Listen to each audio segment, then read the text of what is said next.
Welcome to the political economy of the environment. This episode is about international climate negotiations and about the international dimensions of climate policy more generally. I'd like to dedicate this episode to my granddaughter, Robin Alice Sinclair, who was born this morning. And if down the road somehow she happens to see this video, I want her to know that I really wish and hope that her life experiences and her planet will be as rich and as beautiful as those that I've enjoyed. So, climate change is what economists call a negative externality, a byproduct of our economic activities that's not priced on a global scale. And so remedial action to address climate change is a global public good. These involve market failures that have to be corrected by governance in one form or another. And in the case of climate change, because it's global, that governance has to be at an international scale. And that poses an international free rider problem because each country hesitates to act unless others act as well. And if each behaves that way, nobody does anything about the problem. Hence the need for international negotiations. The benefits from the use of fossil fuels are concentrated, of course, in the countries that have burned the most fossil fuels over time. And this map of the world at night, this photograph of the world at night from NASA, gives you a pretty good rough approximation of where those benefits have been concentrated. In the advanced industrialized countries, where at night there are a lot of lights on, and so many that you can see from outer space. So you look at that and you see Europe, Japan, the United States brightly lit up, and you see Africa hardly lit up at all. And that reflects the fact that we burn a lot of fossil fuels in Europe, the Japan, and the United States, and in Africa, not so much. If you look at who's currently burning the most fossil fuels, China has surpassed the United States as the #1 emitter in the world. If you look at that in per capita terms, however, China's emissions still are substantially below those of the United States because China has more people than the United States. So in that respect, the US still is a bigger contributor to the problem. If you look at cumulative emissions over time, since the middle of the 19th century, since the Industrial Revolution got going, you find that the biggest emitter of all was the USA. And those emissions over time, of course, are what has led to the buildup of carbon dioxide in the Earth's atmosphere. The EU 28, the 28 countries of the European Union, come in #2. China comes in #3, Russia #4, and then a few other countries, each of whom have some percentage of the total. And then you've got the rest of the world in that gray area, countries, many, many countries that have hardly contributed anything to the problem, and therefore hardly benefited from the use of fossil fuels. If you look at the costs of climate destabilization, although they'll be borne by future generations worldwide, some people are going to be more vulnerable than others. And in general, those most vulnerable are going to be the poorest people in the world, the people who live closer to the margin of survival. Why? Imagine a scenario in which there's a shock to the world economy due to climate change or anything else that lowers total global GDP by 25%. And that impact is distributed equally over everybody in the sense that everybody's income goes down by 25%. Well, for me, or for you viewing this video, a 25% hit to our income would be a really unpleasant thing, but chances are we'd survive. But for people who are living right at the margin of survival, for the billion people around the world who live on an income of $2 a day or less, a 25% reduction could spell the difference between being able to eat and not being able to eat, between survival and death. And so the people who are the poorest people in the world are the most vulnerable people in the world because they're so close to the margins of survival already. Second reason why the poor are more vulnerable is that they are less able to invest as individuals, as communities, as nations in insurance against adverse events coming with climate destabilization. Poor people are less able to air condition their homes in the face of heat waves. They're less able to move to safer places in the event of sea level rise or increasing threats of storm surges. Their communities, their governments are less able to invest in seawalls to protect them against storm surges, etc. So that inability to insure against adverse events means that these folks are more vulnerable. And finally, the people who live in the highest risk regions happen to include a lot of poor people.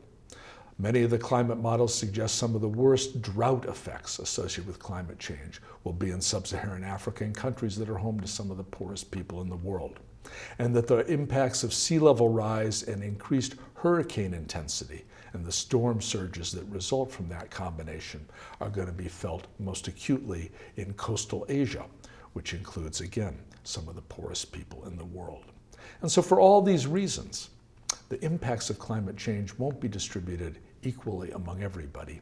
Some will be hit harder than others.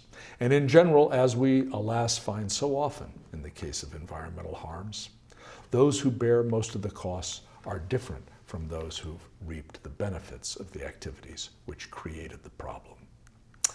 In that context, there are three sorts of policies to address the problem of climate change at this international level. One set of policies involve what in climate negotiations speak is called mitigation. That means actions to reduce carbon dioxide emissions and reduce the emissions of other greenhouse gases like methane. And those kinds of policies include things like putting a price on carbon emissions. Rather than making it free to dump carbon into the Earth's atmosphere, make it costly. You can do that by putting caps on emissions or putting taxes on emissions. A second policy instrument is regulations. Regulations like renewable portfolio standards for electricity generation or low carbon fuel standards for automobiles.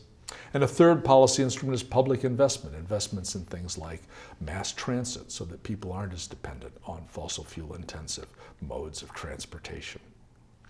A second set of policies involve adaptation. In climate speak, that means adaptation to changes that happen in the Earth's climate as a result of emissions which weren't mitigated in the past or aren't being mitigated now. In other words, changes that we can't prevent or aren't preventing. And the third arena, which has begun to be discussed now as we realize that we are in real danger of destabilizing the Earth's climate in a very serious fashion in the current century, are policies to try to bring about what are sometimes called negative emissions. That is to say, taking carbon dioxide out of the atmosphere and putting it back into the ground.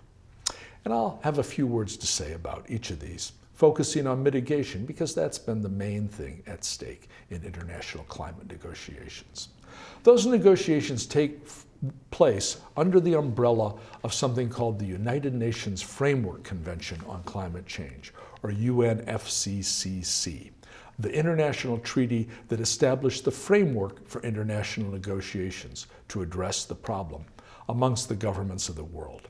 And the Framework Convention was ratified back in 1992 by the United States and has been ratified by pretty much every country in the world. And among other things, it makes a distinction between countries, or in the negotiations that follow, at least a distinction was made between what are called Annex I and Annex II countries, Annex I being the industrialized countries, and Annex II being the developing countries. And I'll come back to that in a moment. The signatories to the UNFCCC agreed that all countries should take steps to address climate change according to, and these are the key phrases, common but differentiated responsibilities and respective capabilities. What did that mean?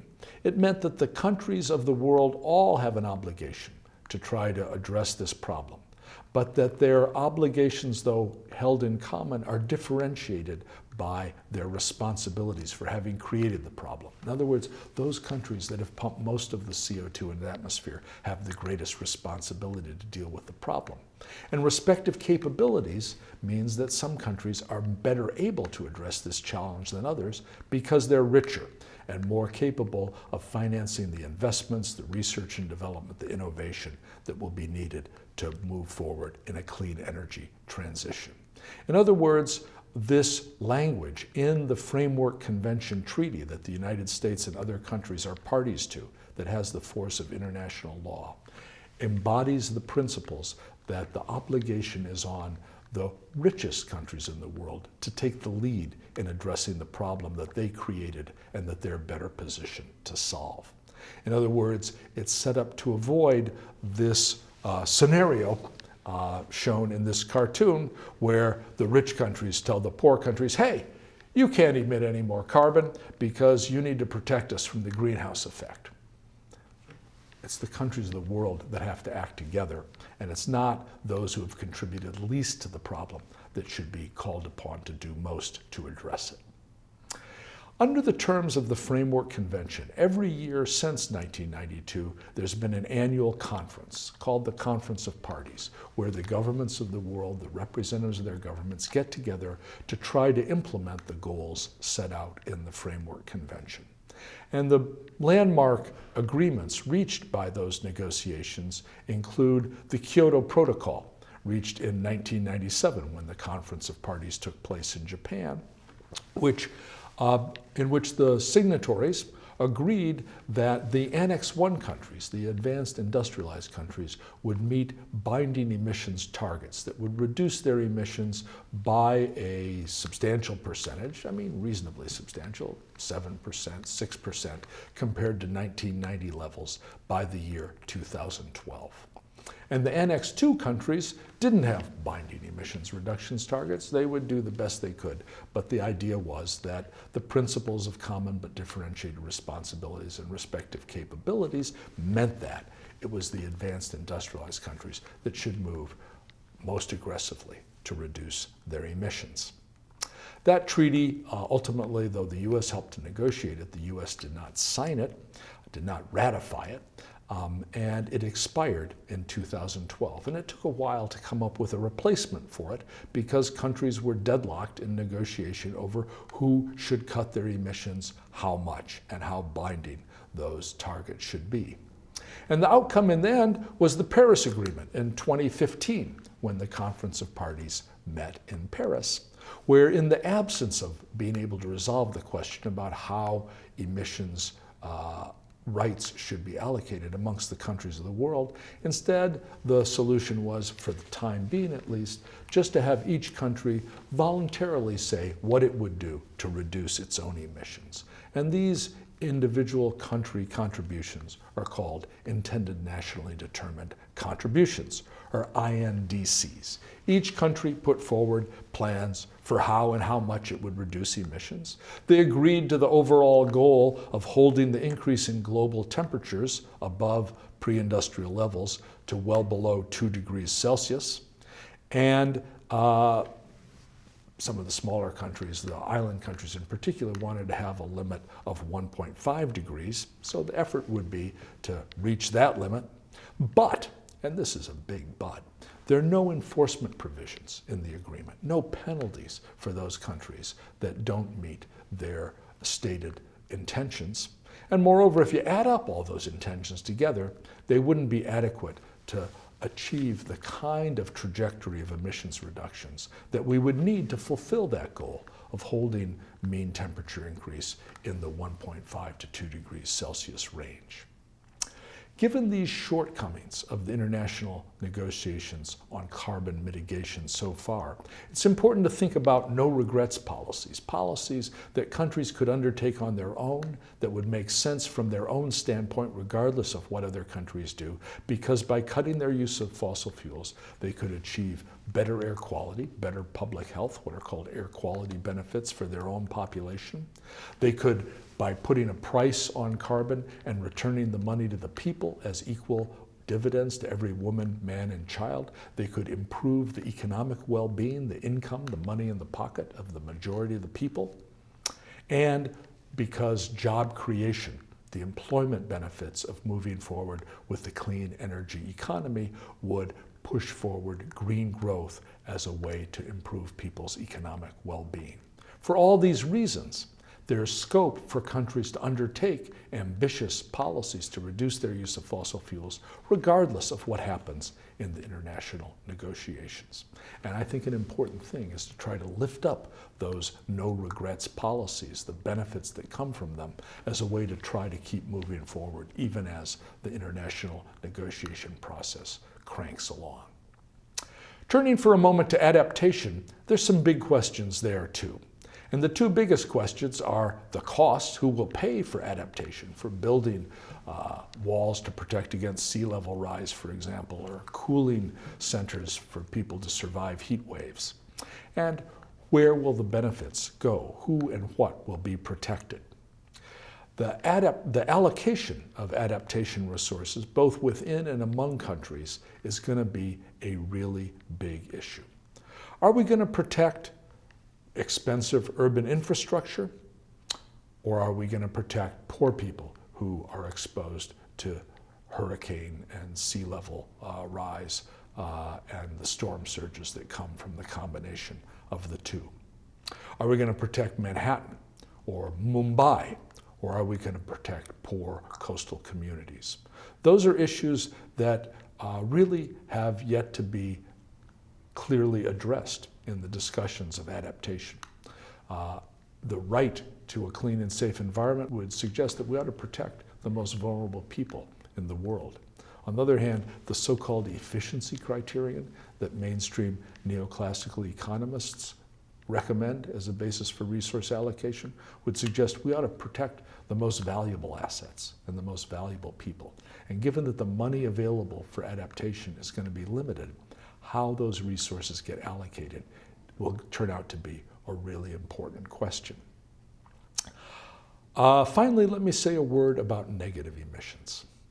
Insofar as we can come up with ways to pull carbon dioxide out of the atmosphere and put it back under the ground, for example, through the use of biochar, which takes biomass and turns it into charcoal and buries it under the ground where it improves soil fertility and sequesters carbon, a phenomenon that could be described as coal mining in reverse. We can actually go beyond mitigation in the sense of reducing our emissions and start over the 21st century, if we move aggressively enough, to reduce the global climate destabilization that we now know is otherwise in the cards. Life on Earth has survived major climate changes over its history, and life on Earth will survive in the face of climate destabilization too. The question really is not finding a new planet to move to. We're not going to find a new planet, and there's no planet that's better than the planet we've evolved on.